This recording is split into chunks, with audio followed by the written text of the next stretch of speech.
नमस्कार, स्वागत है आपका। आपके साथ मैं दीपेश बरगले। आज बात करने वाले हैं कोयले की किल्लत से गहराते संकट की। प्रदेश भी कोयले के संकट से जूझ रहा है। हालात ये हैं कि मध्य प्रदेश कभी भी ब्लैकआउट की चपेट में आ सकता है। हालांकि प्रदेश सरकार और केंद्र सरकार फिलहाल ऐसे किसी भी संकट से इनकार कर रही है, लेकिन इस पर सियासत भी तेज होती दिखाई देती है। अब सवाल यह है कि कोयला संकट की आखिर वजह क्या है? संकट गहराया तो क्या उपाय हो सकते हैं? बिजली उत्पादन कम तो फिर सप्लाई कैसे होगी? देश में कोयले की कमी तो मध्य प्रदेश में सियासत क्यों? ऐसे बहुतेरे सवाल हैं जिनके जवाब तलाशने की कोशिश करेंगे, लेकिन पहली रिपोर्ट देखिए। त्योहारी सीजन की शुरुआत होते ही देश में बिजली संकट भारी पड़ रहा है। वजह है बिजली की डिमांड बढ़ना और कोयले की कमी, जिससे कई राज्यों में कोयला स्टॉक खत्म होने के कगार पर है। बिजली की व्यवस्था चरमरा गई है। देश की बात करें तो देश में 70% बिजली के उत्पादन कोयले से होती है। 135 पावर प्लांट कोयले से संचालित होते हैं, लेकिन 50% प्लांट में कोयले का स्टॉक 4 दिन का ही बचा हुआ है। देश के अन्य राज्यों की तरह मध्य प्रदेश भी कोयले के संकट से जूझ रहा है। स्थिति यह है कि जल्द ही कोयले की सप्लाई नहीं बढ़ी तो मध्य प्रदेश के कई पावर प्लांट में उत्पादन ठप हो सकता है और मध्य प्रदेश ब्लैकआउट की चपेट में आ सकता है।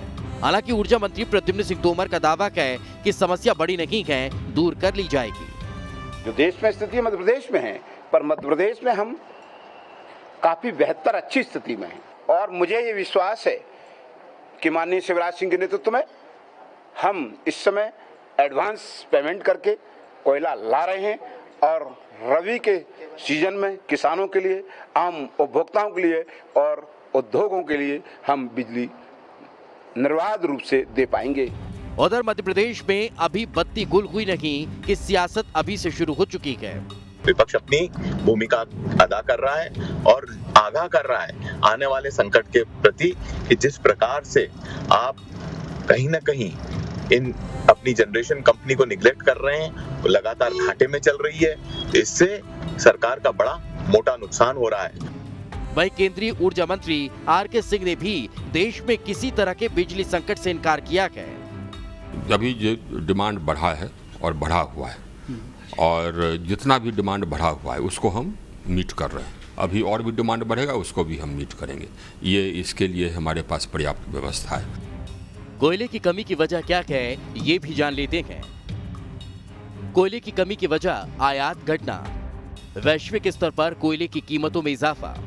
भारत दुनिया का दूसरे सबसे बड़ा कोयला आयातक देश है। कोयले की कीमतें 40% बढ़ चुकी हैं। कीमत बढ़ने से आयात गिरकर 2 साल के सबसे निचले स्तर पर है। बहरहाल संकट बड़ा है। ऐसे में जरूरी है कि सियासत के बजाय व्यावहारिक दिक्कतों को दूर कर मध्य प्रदेश में कोयले की आपूर्ति दुरुस्त हो, जिससे कि प्रदेश को ब्लैकआउट के संकट से बचाया जा सके।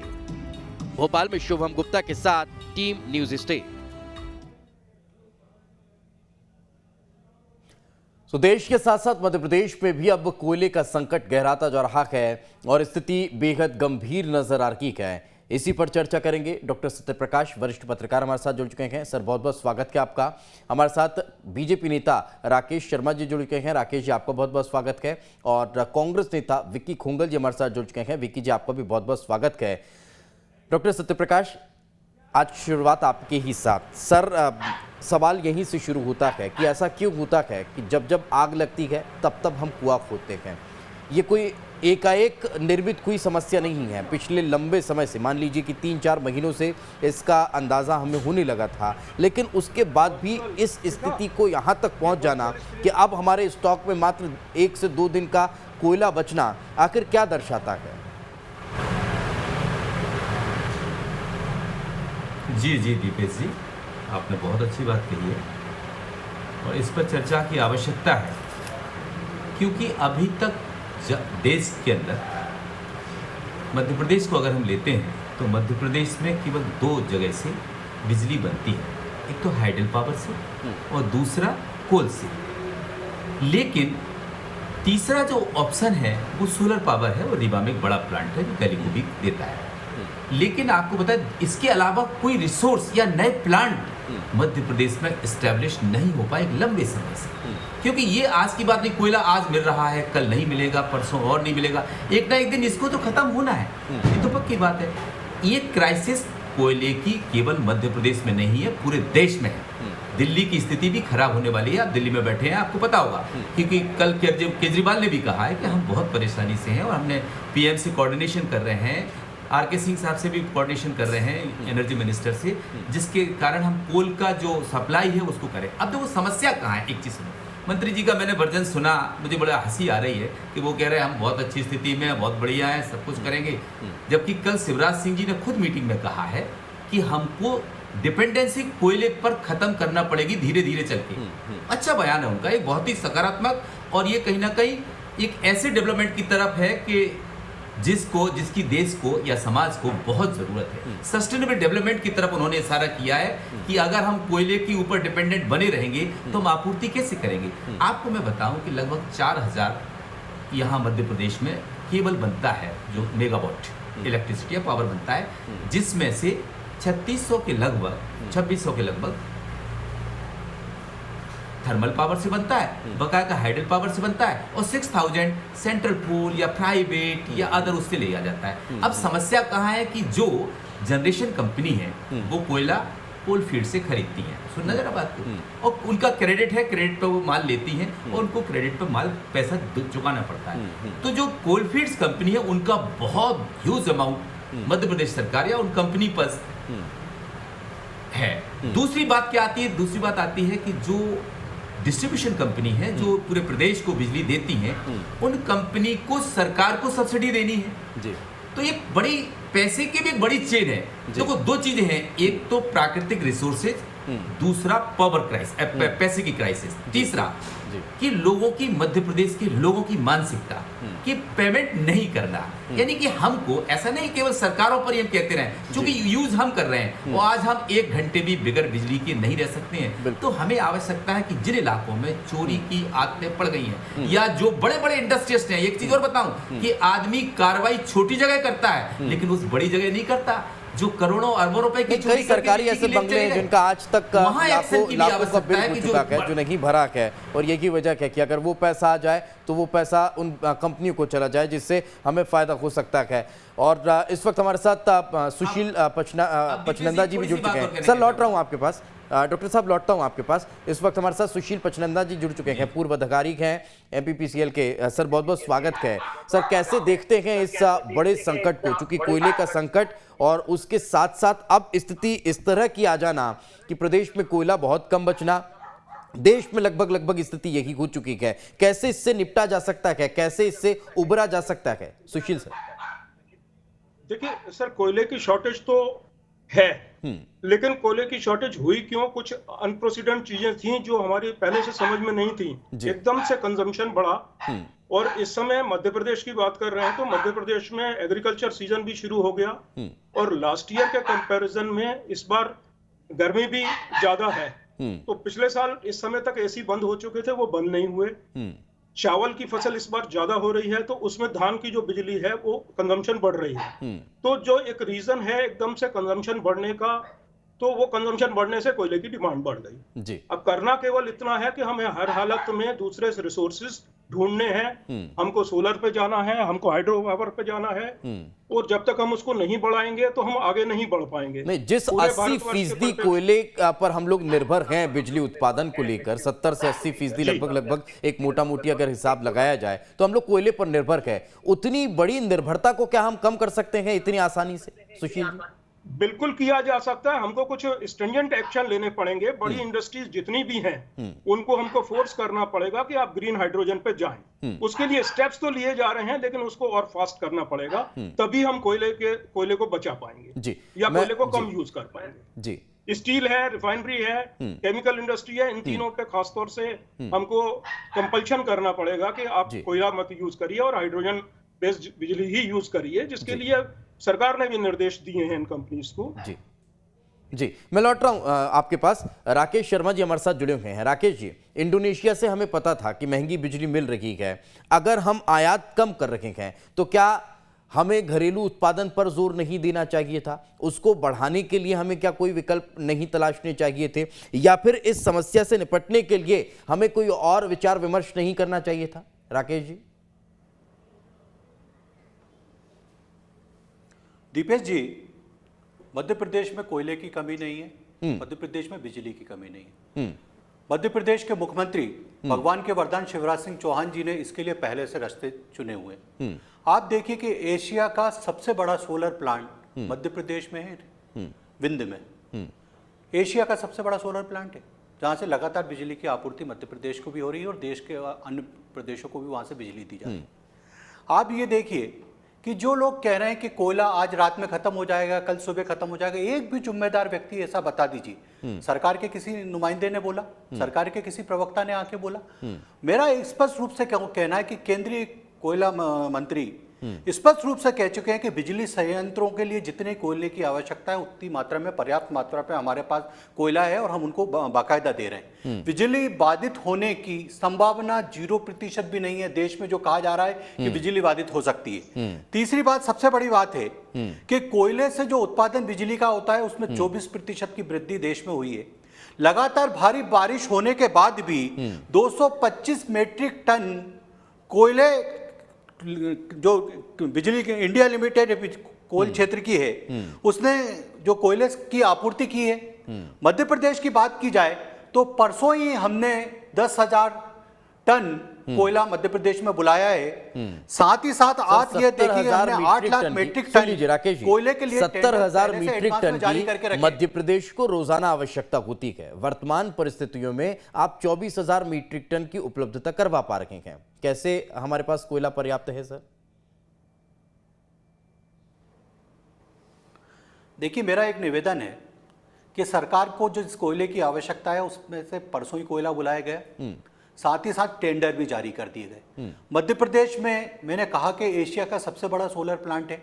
तो आप मुझे बताइए कि मध्य प्रदेश में जो लोग ये संभावना व्यक्त कर रहे हैं, 2-3 अखबारों में जो खबर आई है कि बिजली बाधित हो सकती है, तो एक भी ऐसा कोई कारण बता दीजिए जिसके के कारण बिजली बाधित हो रही हो। मध्य प्रदेश में पर्याप्त मात्रा में कोयला है, परसों कोयला बुलाया गया है, कोयले के टेंडर पहले से ही एडवांस में जारी किए गए जहां से आपूर्ति शुरू होने वाली है। और सोलर प्लांट में अभी एक नया सोलर प्लांट लगाया है जिसमें से भी बिजली उत्पादन शुरू हो गया है। तो हम उसके के लिए पहले से कदम उठा रहे हैं। मैंने कोल इंडिया का बताया, कोयल मिनिस्ट्री का बताया, मध्य प्रदेश के ऊर्जा मंत्री का बयान बताया। अब जो विशेषज्ञ इस तरह की बातें कर रहे हैं उनसे जरा एक बार पूछिए कि आपके पास ये जो आंकड़ा उपलब्ध हुआ है, जब राष्ट्रीय स्तर पर हुआ है और कौन ऐसी बातें आपसे कह रहा है? पूरे देश भर में कोयले की कमी है, जब पूरे देश के लिहाज से, मैंने तो सवाल ही आपसे इसलिए पूछा था चूंकि आप राष्ट्रीय स्तर के प्रवक्ता माने जाते हैं और ऐसी आपकी छवि है कि आप राष्ट्रीय मुद्दों पर बहुत बारीकी से ध्यान रखते हैं और बातें करते हैं, इसलिए मैंने तो सवाल ही वहां से शुरू किया था कि जब इंडोनेशिया से हमने आयात घटा दिया, कम कर दिया,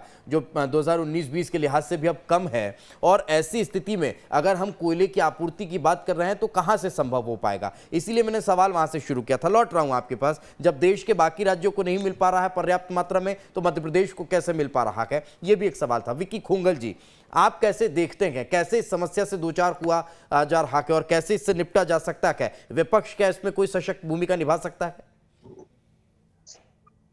दीपेश भाई, मुझे लगता है कि विपक्ष ऑलरेडी इसमें एक सकारात्मक भूमिका निभा रहा है।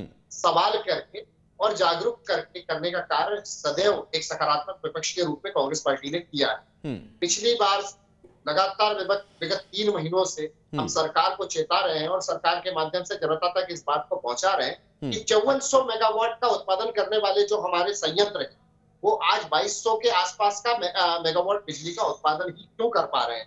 कोयले की भारी कमी हमारे मध्य प्रदेश के अंदर कोयले की भारी कमी से हम क्यों जूझ रहे हैं? हमें इस ओर भी ध्यान देना पड़ेगा कि हमारे जो हाइड्रो पावर स्टेशंस हैं उनमें भी उनकी भी उत्पादन क्षमता विगत 3 महीनों से, विगत 4 महीनों से लगातार घटी है। और पिछली बार तो अघोषित बिजली कटौती को आपने मेंटेनेंस के नाम पर, आपने अघोषित बिजली कटौती को जो है लगातार मेंटेनेंस के नाम पे बात को टालने का प्रयास किया और दोषारोपण करने का कार्य किया। लेकिन अब तो बारिश भी खत्म हो चुकी है और मेंटेनेंस का जो कार्य है उसे भी मैं कहता हूं कि वो भी पूरा कर लिया गया है। तो मेंटेनेंस के नाम पे भी अब आप जो है इसको थोप नहीं सकते या अपनी जिम्मेवारी से बच नहीं सकते। तो आज जो स्थिति बनी है वो सिर्फ और सिर्फ सरकार का कुप्रबंधन है, मिसमैनेजमेंट है और दूरदर्शिता की कमी है। कोयले का बफर स्टॉक क्यों नहीं मेंटेन किया? आज हमारे सिंगाजी पावर प्लांट हो, चाहे हमारा जो है बिरसिंहपुर पावर प्लांट हो, चाहे हमारा चिचली पावर प्लांट हो, लगातार आधी से ज्यादा क्यों इनकी उत्पादन क्षमता रह गई है? विक्की जी, मेरा सवाल वहीं से शुरू हुआ था, लेकिन आपने वही सब किया जो आप कह रहे हैं। मेरा सवाल यहां से शुरू हुआ था सर कि एक सशक्त विपक्ष होने के नाते क्या इस गंभीर मसले में कोई सहयोग आप कर रहे हैं? आप लोग सवाल खड़े कर रहे हैं। मेरा अब सवाल यहां से शुरू होता है सर, क्या सहयोग ये नहीं हो सकता कि ऊर्जा क्षेत्र में हम लोग आगे बढ़े? हम लोग क्या अक्षय ऊर्जा को अपनाने की कोशिश नहीं कर सकते विपक्ष होने के नाते? ग्रीन एनर्जी पर क्या हम काम नहीं कर सकते? Sir Dipesh sir, green energy हो चाहे वैकल्पिक ऊर्जा के स्रोत हो, वो एक दिन में या बहुत जल्दबाजी में खड़े नहीं किए जा सकते और ना उन पर टोटल निर्भरता वो शिफ्ट किया जा सकता है। मत करिए ना सर, हम कहाँ कह रहे हैं टोटल निर्भर होइए। अगर प्रदेश कांग्रेस कार्यालय में हम अगर सोलर प्लेट लगा लेंगे, उससे अगर हम प्रदेश कांग्रेस कार्यालय की बिजली चला लेंगे, तो हम ये थोड़ी ना कह रहे हैं कि आप बिजली का कनेक्शन कटवा दीजिए। अगर आप लोग सोलर पैनल से बिजली उत्पादन कर लेंगे प्रदेश कांग्रेस कार्यालय के लिए, तो बिजली लगे रहने दीजिए ना सर, कंजम्पशन तो वैसे ही कम हो गया।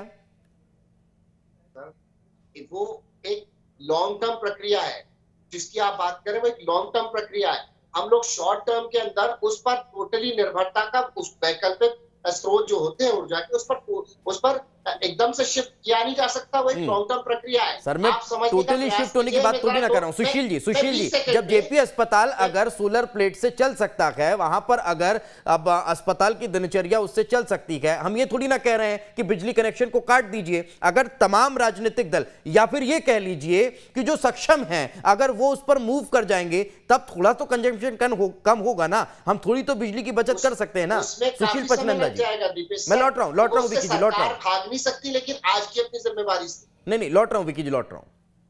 सुशील सर, इसमें केवल ये है सर, कोयले की कमी हमेशा रही है और ये जब 4-5 दिन की बात करते हैं, पर उसके कारण से अभी तक की हिस्ट्री में कभी हमारा कंजम्पशन ये नहीं हुआ कि बिल्कुल पावर प्लांट बंद हो गए। तो ये तो कहना गलत है। और सप्लाई चेन का जो सवाल है, कोयला ऐसी चीज नहीं है जिसको हम 100 दिन के लिए या 200 दिन के लिए स्टोर करके रख लें। वो एक सप्लाई सिस्टम है, आता रहता है, ट्रेन आती रहती है, वो सारी चीजें चल रही। लेकिन सुशील जी, मेरा सवाल यहाँ पर ये है कि हम लोग अब शिफ्टिंग का जिक्र कर रहे हैं। हम लोग ऊर्जा energy, green energy, solar energy पर हम शिफ्ट करने की अगर बात करते हैं, तो क्या ऐसा हो सकता है कि जो सक्षम है वो अपने अपने घरों में इसका इस्तेमाल शुरू कर दें? हम ये नहीं कह रहे ना कि आप अपना बिजली कनेक्शन कट कर दीजिए। आप लोग अगर इस पर मूव करेंगे तो शायद बिजली की जो खपत है वो कम हो पाएगी। आप बिल्कुल सही कह रहे हैं। नए घरों को जब परमिशन देते हैं तो हमें परमिशन ही नहीं देनी चाहिए बिना सोलर एनर्जी लगाए। अगर किसी की छत है, नगर निगम है, परमिशन देनी है तो दें उसको। नया कंजम्पशन जितना भी बढ़ेगा वो सोलर पे बढ़ेगा। और उसके लिए एमपी गवर्नमेंट जो है सब्सिडी भी दे रही है। जब सब्सिडी दे रही है सरकार, पैसा कम लग रहा है। जो 10 साल 15 साल पहले हम 15 रुपए और 20 रुपए में सोलर एनर्जी पैदा करते थे, आज हम 3 रुपए में पैदा कर रहे हैं। तो अल्टीमेटली उसका लाभ मिल लेना चाहिए सबको। और अगर सब मिलके करेंगे तो मुझे नहीं लगता इसमें कोई बहुत बड़ी समस्या आने वाली है। बिल्कुल राकेश जी, प्रयास अच्छा है, लेकिन क्यों ना इसे हम अपने ही विधायकों से, अपने ही जनप्रतिनिधियों से शुरुआत कर दें। हालांकि अभी आम लोगों के लिए उस पहुंच तक ये है भी नहीं, अभी उस लिहाज से आम लोगों के लिए थोड़ा सा महंगा है। तो क्यों ना जो सक्षम है प्रदेश में, जिनके लिए हम रजिस्ट्री का अगर परमिशन दे रखे हैं, अगर प्लॉट एरिया बड़ा है, उनकी आय ज्यादा है, तो हम लोग उनके लिए बात ही नहीं कर सकते क्या राकेश जी? देखिए दीपेश जी, मैं आपकी बात से पूरी तरह 100% सहमत हूँ। मध्य प्रदेश की जितनी भी सरकारी बिल्डिंग है बड़ी, चाहे बल्लभ भवन हो, चाहे माध्यमिक शिक्षा मंडल की बिल्डिंग हो, विंध्याचल हो या सतपड़ा हो, वहां पे सोलर प्लांट लगाए गए। सर बीजेपी दफ्तर की बिल्डिंग बड़ी नहीं है कि आपूर्ति की जा रही है। नहीं, मैं आ रहा हूँ ना, मैं आ रहा हूँ सर। भारतीय जनता पार्टी कार्यालय पे भी सर्वे हो चुका है। वो आने वाले 1-1.5 महीने के अंदर वहाँ भी पूरी तरह से सोलर से बिजली की सप्लाई बीजेपी कार्यालय पे हो जाएगी। वहां पे राकेश जी, एक और चीज संक्षेप में, एक और चीज, क्योंकि कई बार हमने ये खबरें सुनी है कि मानियों के आवास का जो बिजली बिल है वो बहुत ज्यादा हो जाता है, भरा नहीं जाता है, लंबे लंबे बिल पड़े रहते हैं, पेंडिंग होते हैं, उसका पैसा बिजली दफ्तर पहुंच नहीं पाता और उनकी हिम्मत भी नहीं होती कि वो वसूल पाए। तब सवाल ये है कि क्यों ना सर हम लोग ये कोई लॉ ला दें, कोई इस तरह से प्रयास किया जाए कि विधायकों के जो सरकारी आवास हैं या फिर जो उनके प्राइवेट आवास हैं, जो मंत्रियों के आवास हैं, उन पर भी सोलर प्लेट का इस्तेमाल किया जाए, भले हमारे पैसे से लगे। देखिए दीपेश जी, मध्य प्रदेश में जो विधायकों के लिए नए आवास का निर्माण किया जा रहा है उसको 100% ग्रीन एनर्जी और सोलर एनर्जी पे बदला जा रहा है। वहाँ पर आप देखेंगे कि पूरे आवासों में सोलर एनर्जी से बिजली जाएगी। मैं एक बात और कहना चाहता हूँ कि विंड एनर्जी पे भी मध्य प्रदेश पे पूरी तरह से फोकस किया जा रहा है। शाजापुर, सुजालपुर और देवास के पास आपने देखा होगा कि विंड के बड़े बड़े वो प्लांट लगे हुए हैं, वहां से भी बिजली की आपूर्ति हो रही है। आपके पास जो विद्वान साथी बैठे हैं उनने भी स्पष्ट रूप से ये कहा कि मध्य प्रदेश सरकार इसमें सब्सिडी दे रही है और नए भवन जितने भी बन रहे हैं उसमें वाटर हार्वेस्टिंग और सोलर की व्यवस्था कंपलसरी की जा रही है। नगर निगम अनुमति तभी देगा जब उसमें वाटर में नहीं है ना, वो आम लोगों के बजट से थोड़ा ज्यादा है, उस पर वाकई में हमें थोड़ा और काम करना पड़ेगा। डॉक्टर सत्यप्रकाश, आपको क्या लगता है कि आम लोगों के बजट में अगर नहीं है उस पर और ज्यादा काम होगा और ज्यादा प्रयास होगा तो शायद फायदा हो सकता है? दीपेश जी, मैं पहले तो आपकी एक बात से मैं बहुत प्रभावित हुआ कि आपने जो कोल की क्राइसिस है उसके बारे में बहुत अच्छा कहा कि कोल ऐसी चीज़ तो नहीं जिसका प्रोडक्शन हो सकता है, नेचुरली फॉर्म होता है। तो आपने कहा जब इंडोनेशिया से सप्लाई बंद हो गई और डिमांड यहाँ इलेक्ट्रिसिटी या पावर की बढ़ गई है तो नेचुरली कोयले की क्राइसिस देश में है। और मैं यहाँ एक आदमी की बहुत तारीफ करना चाहता हूँ, शिवराज सिंह चौहान की, कि वो सरकार में होते हुए भी उनकी एक बड़ी अच्छी खासियत है कि वो हमेशा स्पष्ट बोलते हैं, साफ बोलते हैं। कल उन्होंने ये सब जो मीटिंग बुलाई अपने डिपार्टमेंट की, सबको बिठाया, उसमें ये चीज़ कराई, उन्होंने खुद एक्सेप्ट किया कि कोयले की क्राइसिस ना केवल मध्य प्रदेश पूरे दुनिया देश में है। लेकिन उन्होंने सीधा सीधा कहा कि हमको इस पर डिपेंडेंट नहीं रहना पड़ेगा और मैं तो उन्होंने कहा सरकार is leaving no stone unturned to manage the coal supply in the state. तो ये सब जब वो खुद कह रहे हैं इस बात को कि हम कोई कसर नहीं छोड़ेंगे, और वाकई उनका ये जो ध्यान है ये मेरी उनसे मैच करती इस बात को, क्योंकि मैं भी जानता हूं कि सस्टेनेबल डेवलपमेंट के लिए हमें कुछ रिसोर्सेज को सुरक्षित करके भी रखना है और दूसरे रिसोर्सेज डेवलप करना है। तो उनका ये जो ध्यान था, देखिए आप दिल्ली गवर्नमेंट की बात करूं, वहां पर गैस प्लांट भी है पावर जनरेशन के, तो मध्य प्रदेश गैस प्लांट की तरफ भी जाए। थर्मल पावर तो ठीक है जो चल रहा, हाइडल पावर को कहाँ स्कोप है बढ़ाया जा सकता है, बढ़ाए। विंड पावर भी मध्य प्रदेश में है, लेकिन इसके साथ साथ सबसे ज्यादा स्कोप अगर कहीं है तो सोलर पावर में है। और शायद मध्य प्रदेश देश का पहला राज्य है जिसने सबसे ज्यादा सोलर पावर बनाने का काम शुरू किया है। तो मैं इसके लिए मुख्यमंत्री जी को बधाई देना चाहता हूं रियली। लेकिन ये बात भी पक्की है कि जब क्या उपाय करें कि जब कृषि सूखने वाली हो, ऐसी स्थिति में आज क्या है, विपक्ष तो खड़ा हुआ है आपको घेरने के लिए, क्योंकि 4 बाइपोल्स भी हैं अभी सामने। तो ऐसी स्थिति में तो विपक्ष के लिए तो मौका चाहिए कि कब हम सरकार को घेरें। लेकिन हाँ, इस बात से कोई भी पढ़ा लिखा व्यक्ति देश या मध्य प्रदेश में ये नहीं कह सकता कि मध्य प्रदेश में कोयले की क्राइसिस नहीं है, क्राइसिस है। लेकिन सरकार में मुख्यमंत्री एक ऐसे व्यक्ति हैं, वो उनके सोर्सेज ऐसे हैं कि वो मैनेज कर लेंगे। कभी भी ब्लैकआउट नहीं हुआ है प्रदेश के अंदर, ये बिल्कुल पक्की बात है। तो मुझे ये मनचंदा जी ने भी कहा है कि क्राइसिस है, बीके सिंह ने भी, आरके सिंह ने भी कहा कि क्राइसिस है, लेकिन उसके दूसरे साधन ढूंढे जा रहे हैं। और लेकिन फिर सवाल यही खड़ा होता है ना सर कि अगर महंगे दामों पर हम अगर कोयला खरीदेंगे और बिजली उत्पादन करेंगे तो इनडायरेक्ट वे में उसका जो सीधा असर है वो आप पर और हम पर ही आना है। हमारे बिजली के दाम बढ़ जाएंगे, बिल बढ़ जाएगा और वो भुगतना हमें ही है। कहीं भी अगर बात कर लीजिए, अगर बिजली में कटौती होती भी है तो वो इंडस्ट्री की तो होगी नहीं सर, वो हमारे ही यहाँ की होगी। दाम बढ़ेंगे तो हमारे बढ़ेंगे। देखिए एक चीज बताएं, जिस देश में इंडस्ट्रियलाइजेशन होता है, इंडस्ट्री बहुत चलती है, इंफ्रास्ट्रक्चर होता है, डेवलपमेंट उन्हीं से होता है, तो उसको भी फोकस करना चाहिए, लेकिन पब्लिक को भी उतना अवेयर होना चाहिए। एक चीज मैं फिर कहूंगा, आपकी बात को दोहराऊंगा, आपने बहुत अच्छी बात कही है कि इन चीजों पर सब्सिडी भी सरकार को सुनिश्चित करना पड़ेगी कि कुछ पब्लिक को सब्सिडी दे। बिल्कुल, मध्य प्रदेश सरकार दे भी रही है सब्सिडी, लेकिन उसके बाद भी वो हमारे बजट में नहीं है, उस पर और थोड़ा सा फोकस करना होगा, तब जाकर आम इंसान के घरों पर सोलर प्लेट आपको देखने को मिल सकती है। बहुत बहुत शुक्रिया आप चारों मेहमानों का हमारे साथ चर्चा में जुड़ने के लिए। अगर वक्त ना दे पाया हूं तो माफी चाहूंगा। इसी के साथ हमारे इस खास पेशकश में आज फिलहाल इतना ही, कल फिर होंगे हाजिर। दीजिए इजाजत, नमस्कार।